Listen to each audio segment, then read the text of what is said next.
Hello everybody and welcome back to our Thrones of Britannia unit roster breakdown series. We are finally diving into the English kingdoms, and let's begin with West Seaxe.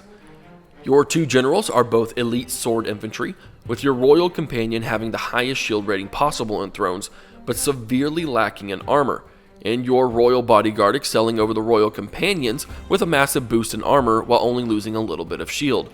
The choice is yours, but I'll always go with the latter. West Seaxe features one of the most solid, well-rounded rosters, as I imagine Merc will too.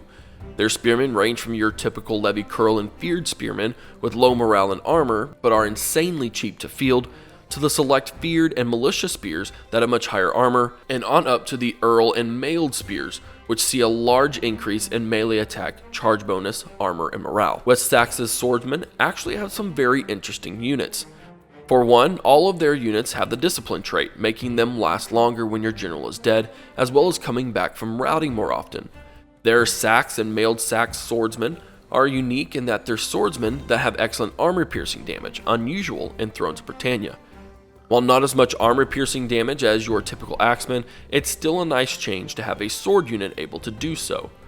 Moving on to their Thane progression line, we will see a steady increase in melee skill, damage, and armor up to the Royal Thanes that see a drop in armor but a hefty increase in melee skill and charge bonus over Mailed Thanes. West Seaxe still employs some Axmen in their roster, with light shielded and unshielded units making up the majority. If you can afford it, they can field the Royal Huskarls, an elite Axman unit we've seen in the Viking rosters that can cause some serious damage to about all troops on the battlefield. Looking to their archers, West Seaxe has some decent levy armored archers such as the Militia Feared and Select Feared archers, but they suffer from very low morale and accuracy, meaning that armor won't account for much once this unit comes under attack. Their skirmishers suffer from the same issue of morale, though both the Curl and Feared skirmishers have a solid shield rating, higher accuracy, and much higher missile damage. In regards to horsemen, they follow the same progression as our last Viking factions, with the retinue Earl's horsemen rather than Jarls, and with the exception of West Seaxe's Mailed horsemen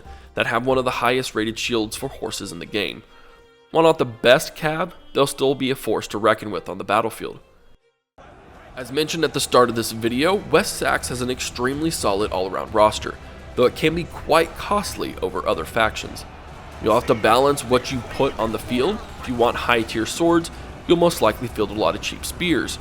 Don't rely on your ranged game with West Seaxe, though deploying some cav can help fight the other side's ranged game quite effectively. That's all for West Seaxe. Hope you enjoyed the first English kingdom.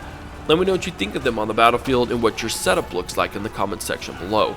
Subscribe to the channel and keep up to date with any videos.